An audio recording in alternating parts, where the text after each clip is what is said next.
Hi everyone, David Maley here, and today I'm going to show you how to do some really cool stuff in Alteryx. So what I'm going to show you is how to do both an ARIMA and an ETS forecast, and I'm going to test them first in multiple ways to show you which one is better and which one you should select. The data set that I'm using today is pawnshop data from a pawn shop in Bangor, Maine. This was publicly available over the internet. There's all kinds of data sets out there. You just have to go and look and find out what you like or what's interesting.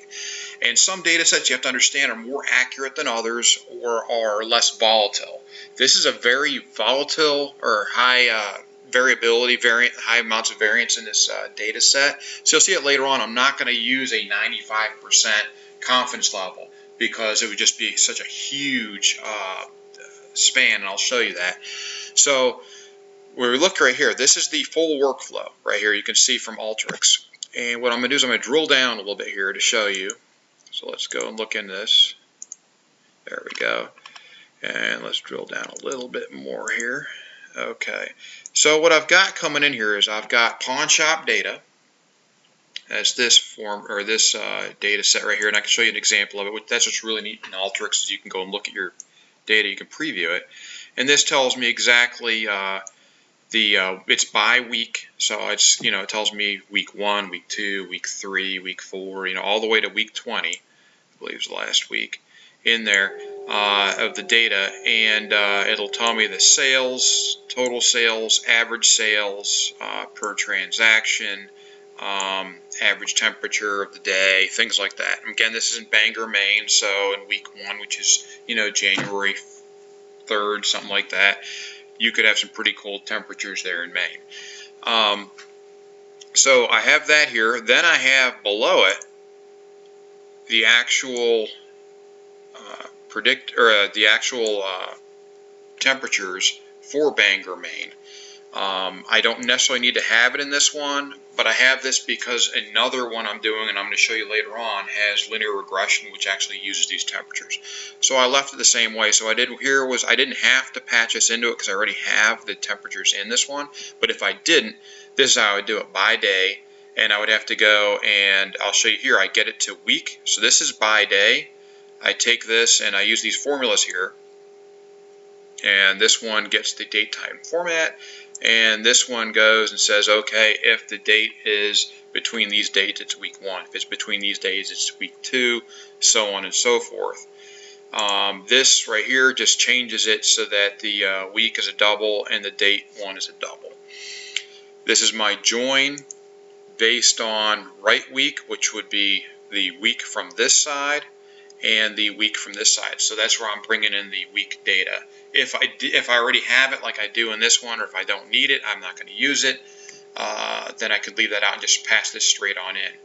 The pink areas here are if I had outliers. So you'll see later on that there's I believe it's weeks 2 and 16 that are really off the norm.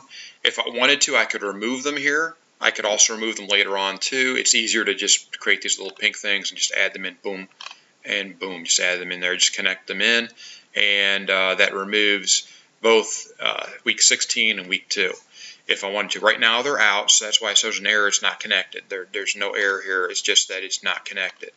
Then what happens is we go through this. This one's important here. This is a what they call a data cleansing tool, and this one I have to have it in there because I'm using average, and in average there's a couple of weeks, but there's a couple of weeks in this data where there are nulls. So if I were to look at this data, let's see, where's average here? There's average right there. If I go down here, see that? Oh, we just saw one right there. See that null? What will happen is later on, if I don't have that, my test right here with TS compare will fail. It will blow up and give me an error, and I won't be able to read anything off that. So what we've got right here is that's to remove the nulls. So if you look at this, I have average, and I have it down here to replace with 0 for the numeric fields where there's nulls. Okay, I could have done it for other fields. I'm only looking at that average field, so I don't need to go and do anything else at this point. The next one down is I'm selecting date, t-average, average temperature, period, average quarters, and all these fields that are checked here. Then what I have here is I'm creating record ID. I'm creating an ordered column, and I have to do this for the ARIMA and ETS over here. So if I don't do this here, I will have errors. It'll just have this little red mark here, just like you saw on the back ones over here. It'll have one of these, and it'll say unordered or whatever data set, and it won't work. So as long as I have it in that order there, what I have next is I have a correlation analysis, which is kind of cool.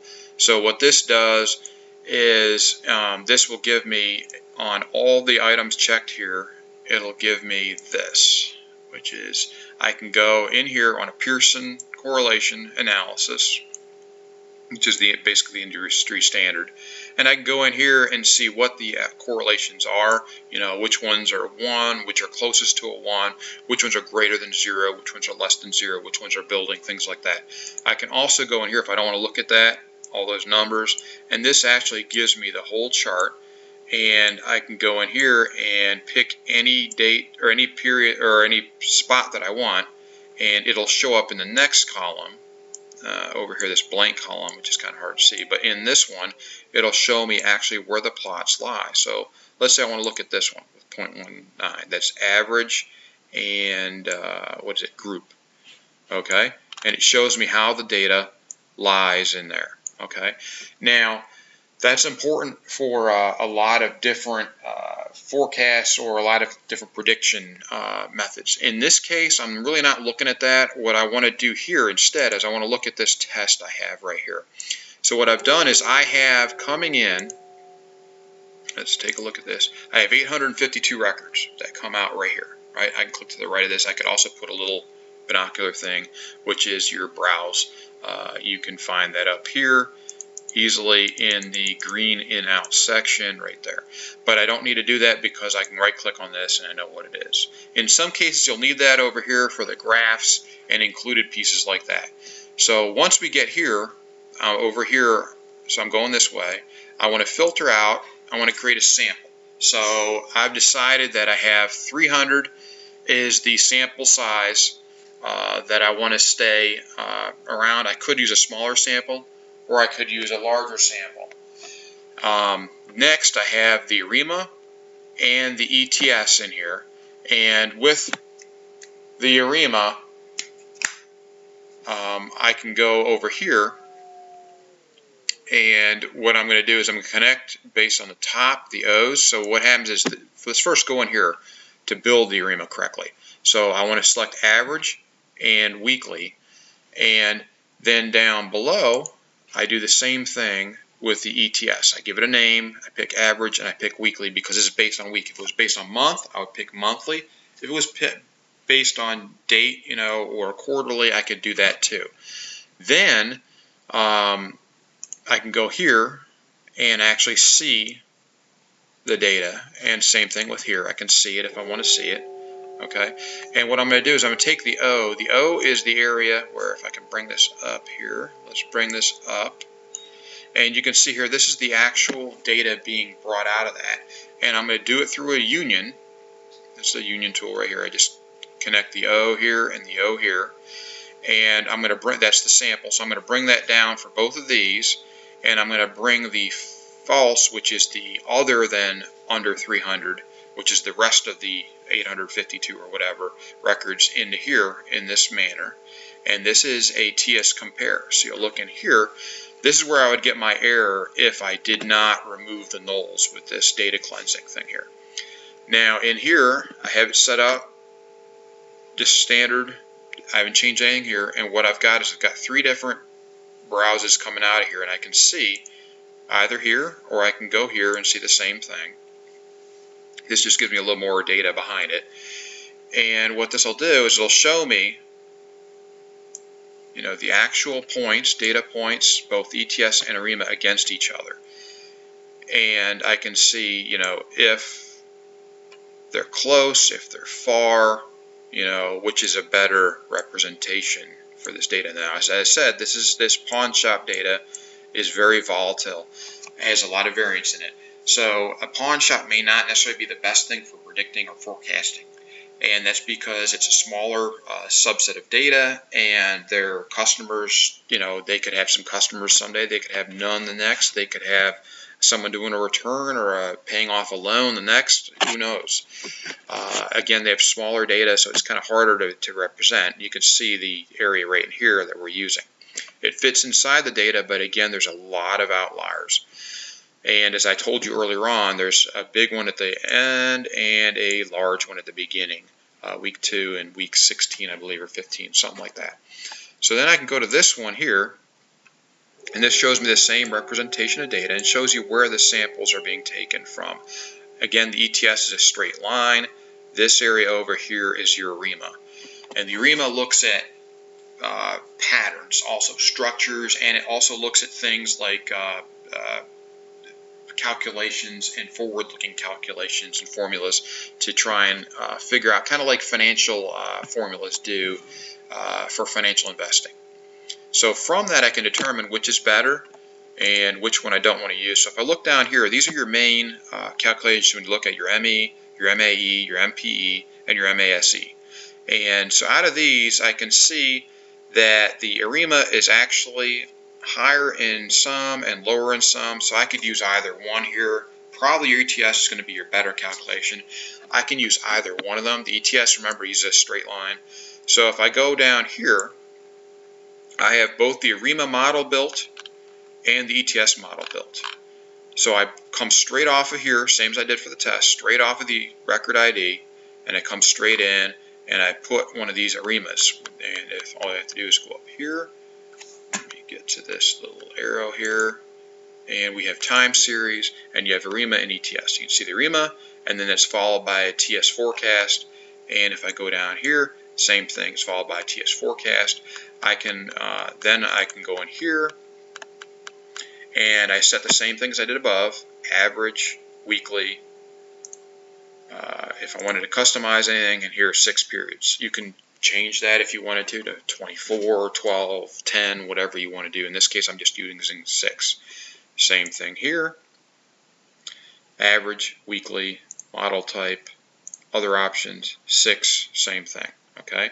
Then we go into this. This is your TS forecast tool.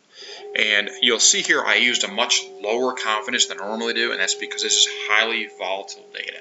So what I want to do is I use 75 and 60. Same thing, 6 periods.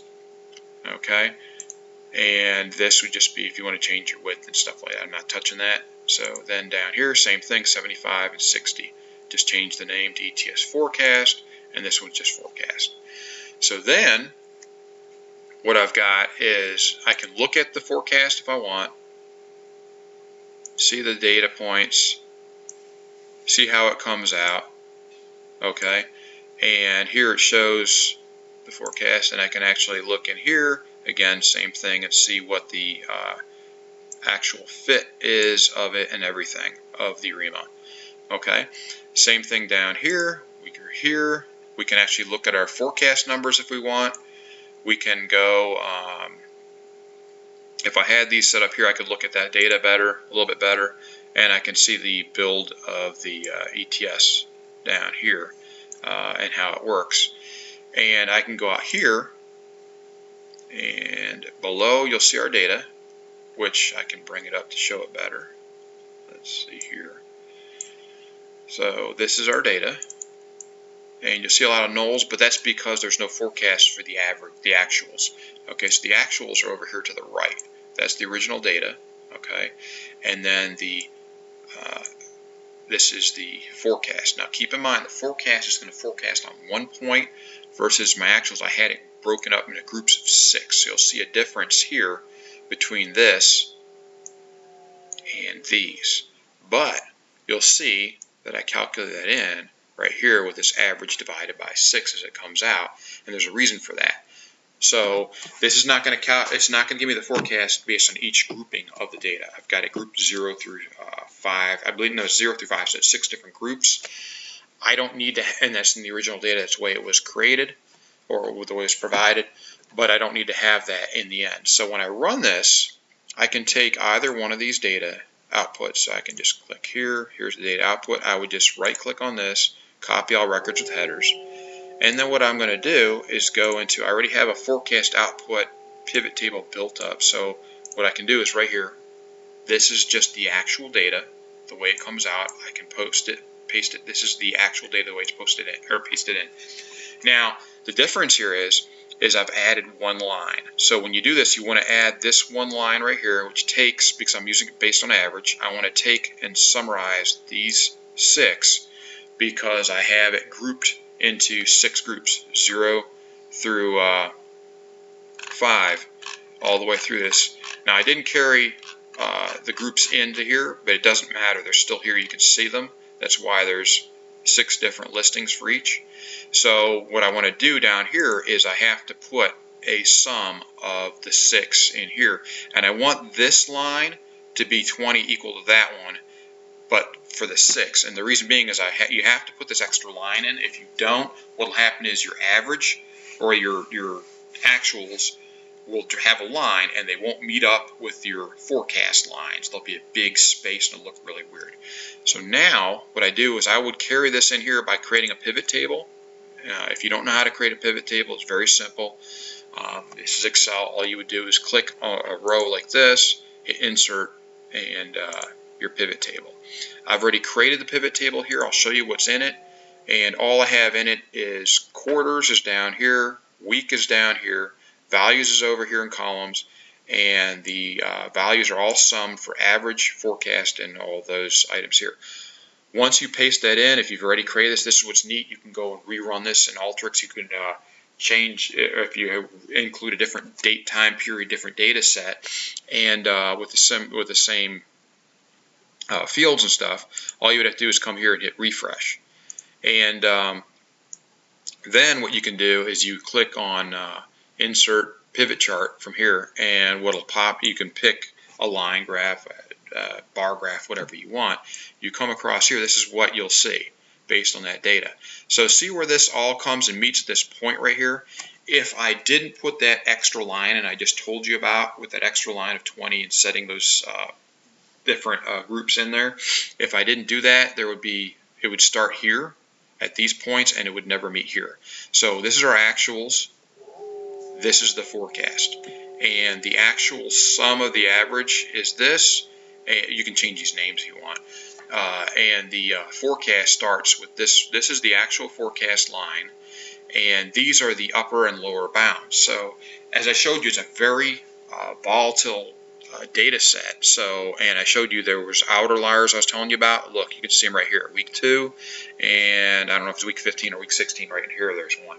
And that really skews the data. It's very up and down, and it's not a long period. I've only got 20 weeks of data here. If I had a couple of years worth, these might be one-time occurrences that would be averaged out from all the other data. I can also remove any outliers like this, as I showed you in the Alteryx form or the workflow, the pink areas.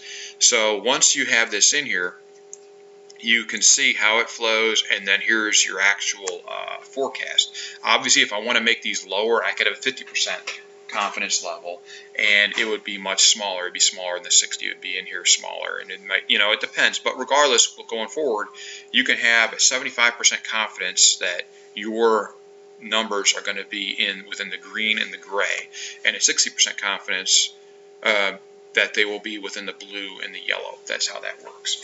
And if I wanted 95% or something, it would be really high and low here and much bigger. And, again, this is pawnshop data that's very, has high variance, high volatility. So it may not be the best data to use for this, but it doesn't matter. So going back to the Alteryx report, this is how the main pieces of how I built this, okay? And let me bring this down so you can see it again. Let's bring this down here. The main components really are this one here, bringing in the data. It doesn't matter if the data looks like this or not. If it doesn't, you might have to add some tools in here to change it up, to change the different things here. But as I can see right here, I'm building this off of average right here. Okay, and I have added this in. You do not have to add this in.